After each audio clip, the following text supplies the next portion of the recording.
Pierre et le loup et 3 autres contes.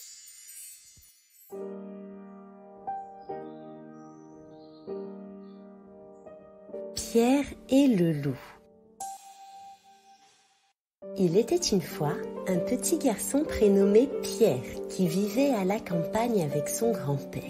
Il avait ici une basse-cour avec un canard et un chat.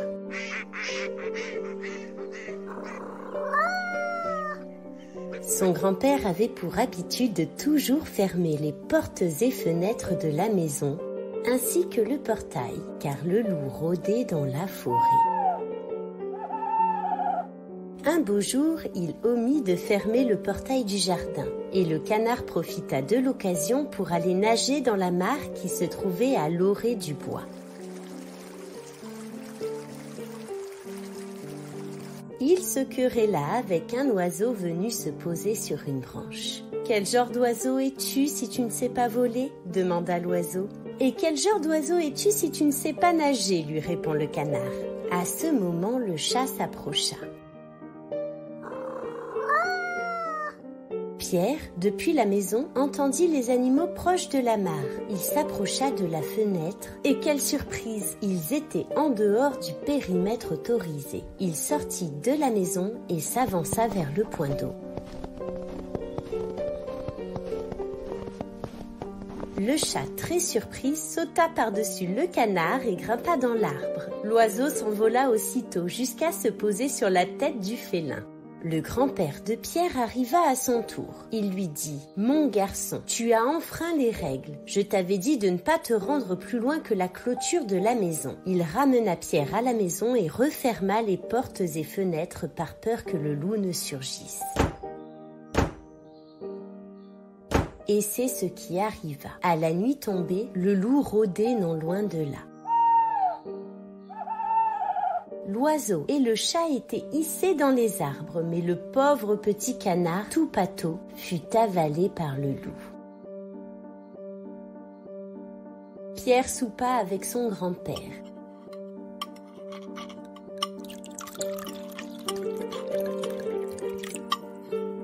Puis, il attendit que celui-ci parte se coucher. Le petit garçon s'assura bien qu'il était endormi.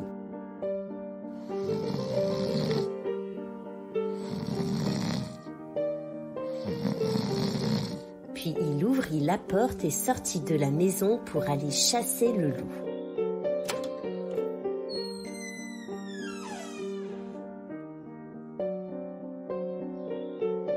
Il installa au pied de l'arbre un piège à loup, accompagné de cordages qui l'aideraient à le capturer.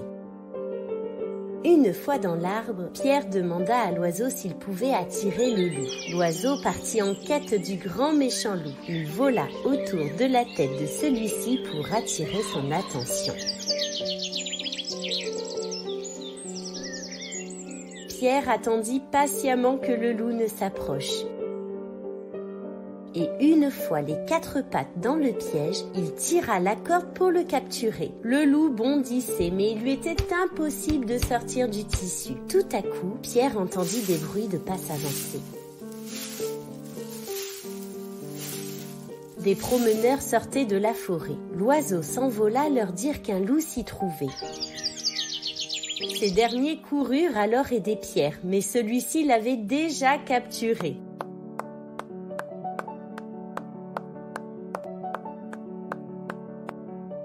Tous ensemble, ils entamèrent une marche triomphale pour emmener le loup au jardin zoologique.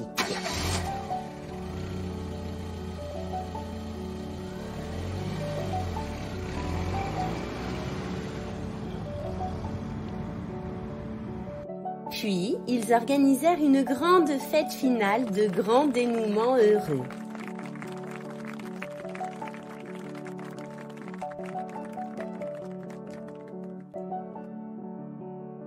Si vous avez aimé cette histoire, n'hésitez pas à vous abonner à la chaîne. À bientôt!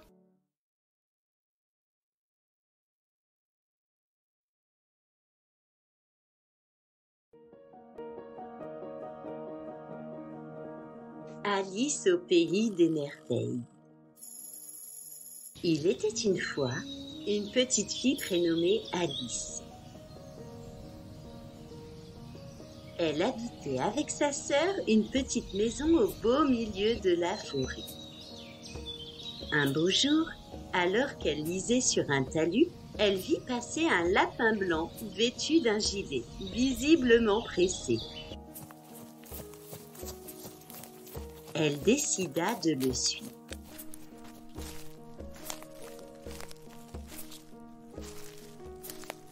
Il entra dans son terrier. Et sans hésitation, elle le suivit. Elle tentait de suivre le lapin, mais il allait beaucoup trop vite. Il disparut dans les galeries.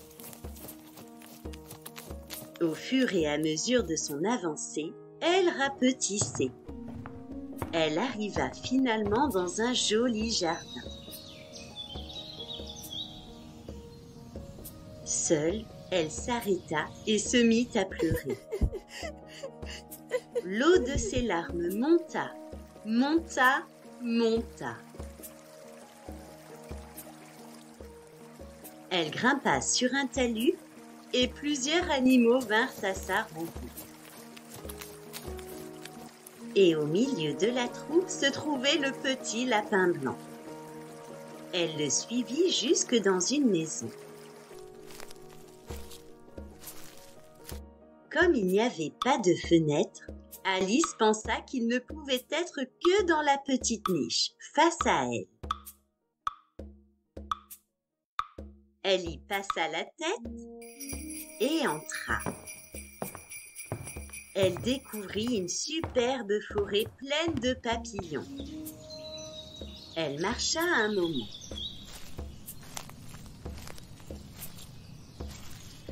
Chemin faisant, elle rencontra une chenille. « Aurais-tu aperçu un petit lapin blanc ?» demanda la fillette. La chenille se contenta de lui sourire. Alice poursuivit alors sa route. Un peu plus loin, elle aperçut un château. Elle s'approcha. Une duchesse se tenait là, à la fenêtre avec son chat. L'animal lui dit alors: « Ma très chère Alice, bienvenue au pays des merveilles. » La voilà donc subitement assise à une table, à boire le thé entourée de personnes qu'elle ne connaissait guère.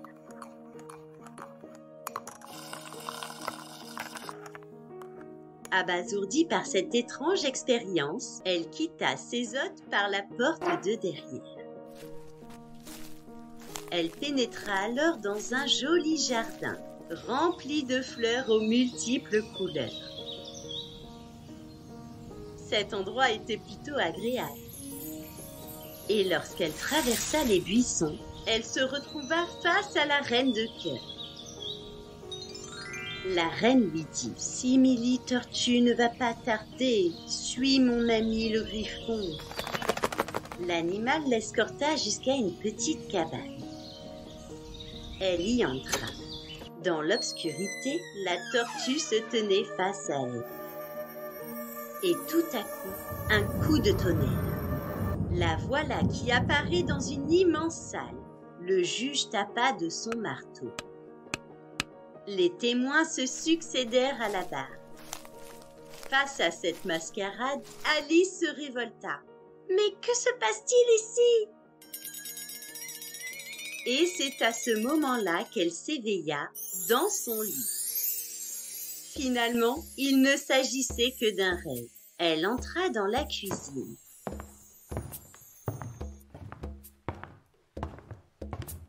Sa sœur était là. « Tu ne déjeunes pas, Alice ?»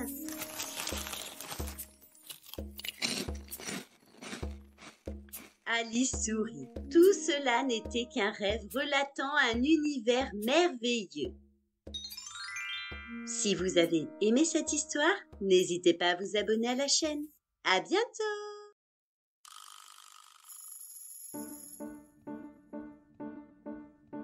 L'enfant qui criait au loup.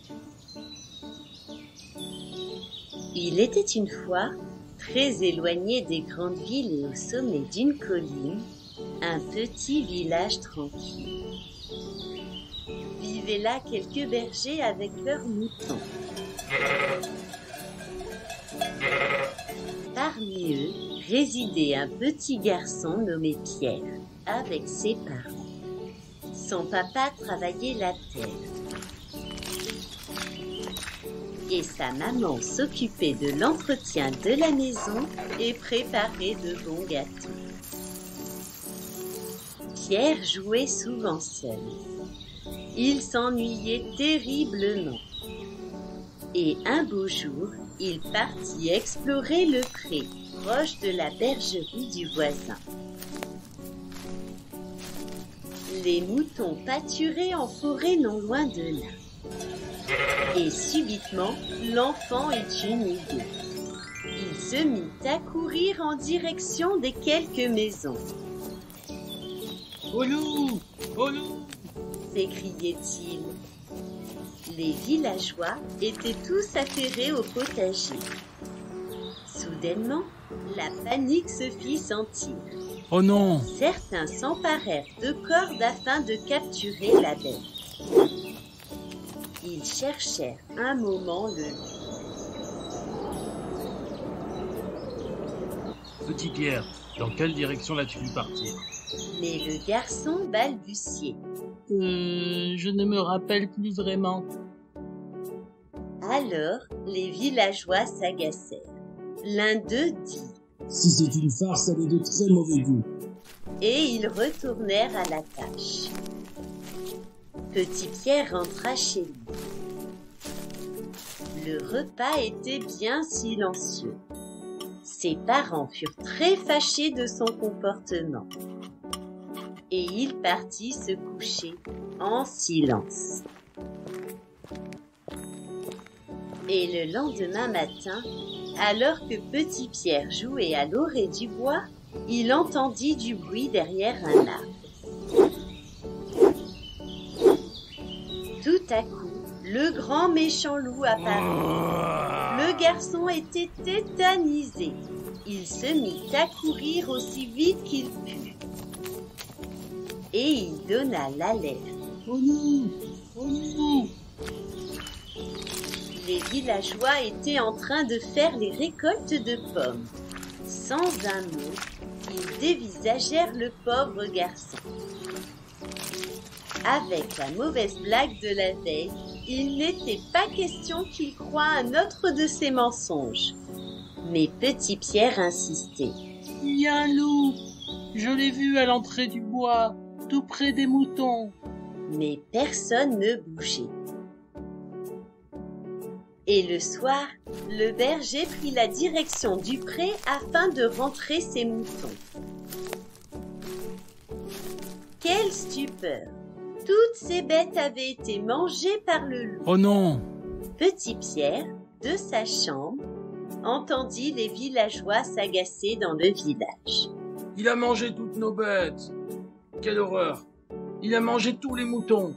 Il avait compris une chose. Les menteurs ne gagnent qu'une chose, c'est de ne pas être crus même lorsqu'ils disent la vérité. Le lendemain matin, Pierre se réveilla. Il entendit des bêlements sous sa fenêtre.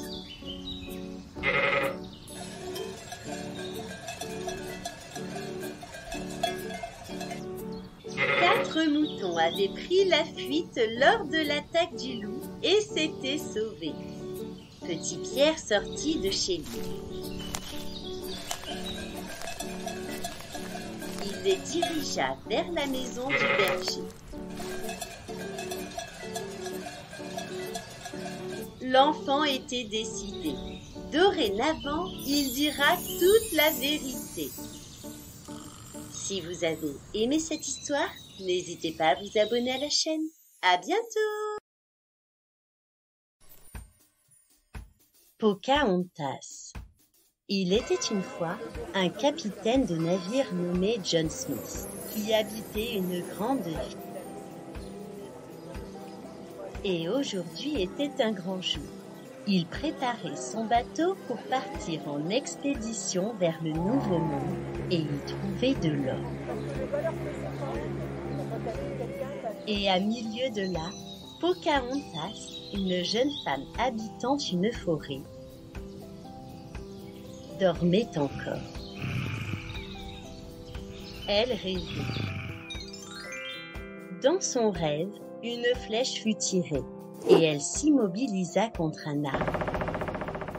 Elle se réveilla soudainement et sortit de sa hutte. Le chef Powhatan, son père, était justement de retour. J'ai à te parler, Pocahontas. Ensemble, ils marchèrent à l'écart du village. Il dit alors: Kokum, un guerrier courageux, veut se marier avec toi.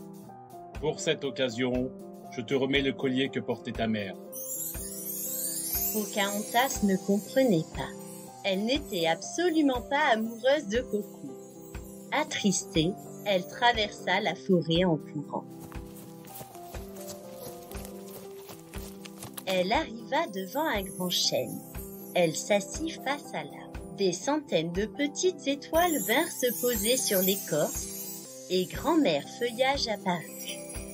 Pendant ce temps, l'équipage du navire accosta sur la côte. John Smith y planta le drapeau anglais. Puis, il en profita pour partir explorer. Il marcha en forêt. Il s'assit près d'une rivière. Pocahontas était perchée dans un arbre à le contempler. John entendit soudainement un bruit et il se retrouva brusquement face à la jeune femme. Elle s'enfuya en vitesse. Au village, Powhatan venait d'apprendre que les Anglais avaient installé leur campement non loin d'ici. Le chef de tribu comprit alors que la guerre était désormais déclarée. John Smith retourna dans son camp. En passant devant la tente d'un des commandants, il entendit: Il faut éliminer ces sauvages. Abasourdi, il décida de prévenir la jeune femme indienne qu'il avait vue dans les bois. Il retourna ainsi en forêt. Pocahontas était proche de la rivière. John s'approcha et lui dit: Comment t'appelles-tu? Pocahontas. Ratcliffe veut votre or. Je viens de l'entendre au campement. Mais Pocahontas ne comprenait pas. Les Indiens avaient seulement du maïs. Kokum, caché derrière un buisson, assistait à la scène. Il traversa la forêt et arriva au village. Face au chef de tribu, il expliqua que John, le capitaine anglais, leur voulait du mal. Furieux, ils coururent à la recherche de John. Et ils le trouvèrent et le capturèrent. Pocahontas s'était réfugiée auprès de grand-mère Feuillage. Elle trouva près de l'arbre la boussole de John. Elle fixait la flèche de l'objet qui tournait et tournait. Lorsque tout à coup, elle comprit enfin la signification de son rêve. Elle courut alors jusqu'au village. Pocahontas arriva à temps pour protéger John. Elle le libéra. Le commandant de l'expédition arriva à ce moment et visa Powhatan. Au moment du coup de feu, John s'interposa et reçut la balle à la place du père de Pocahontas. Sous le choc, les soldats comprirent que les Indiens n'étaient pas un mauvais peuple et John était gravement blessé. La corne de brume retentit, annonçant le départ du bateau. Pocahontas vit le paquebot s'éloigner doucement. Elle fit un signe de la main en guise de revoir à John. Et c'est ainsi que les deux amoureux se dirent adieu. Si vous avez aimé cette histoire, n'hésitez pas à vous abonner à la chaîne. À bientôt!